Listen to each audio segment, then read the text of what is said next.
Pernah dengar ada Vatikannya Islam di Pulau Jawa? Tempat ini bukan sekadar pusat pendidikan Islam, tapi juga pernah jadi kekuatan politik besar yang diperhitungkan kerajaan-kerajaan di Nusantara. Kok bisa ya?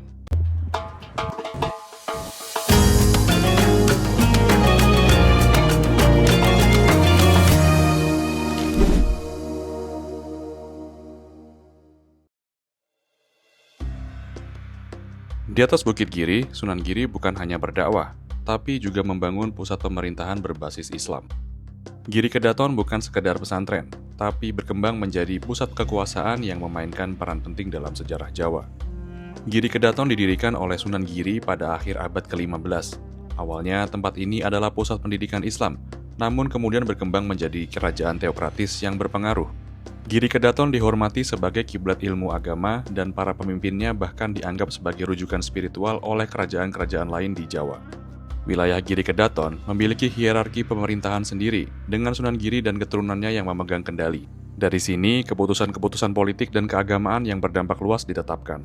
Para sultan dari berbagai kerajaan termasuk Mataram Islam bahkan meminta restu dari pemimpin Giri sebelum mengambil keputusan besar. Selain pengaruh spiritual, Giri Kedaton juga dikenal sebagai pusat perdagangan. Dengan posisi strategis di jalur perdagangan maritim, para pedagang dari berbagai wilayah datang ke Gresik untuk berdagang dan sekaligus menimba ilmu agama.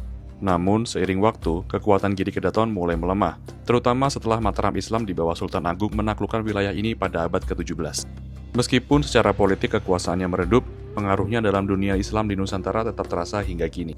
Giri Kedaton adalah bukti bahwa Islam di Jawa berkembang bukan hanya melalui dakwah, tapi juga lewat sistem pemerintahan dan pendidikan yang kuat. Meski kejayaannya telah berlalu, jejak pengaruhnya masih bisa kita lihat dalam tradisi dan budaya Islam di Jawa hingga sekarang. Jadi, gimana menurut kalian? Kira-kira gimana jadinya ya kalau Giri Kedaton masih berdiri sampai sekarang? Tulis pendapatmu di kolom komentar ya.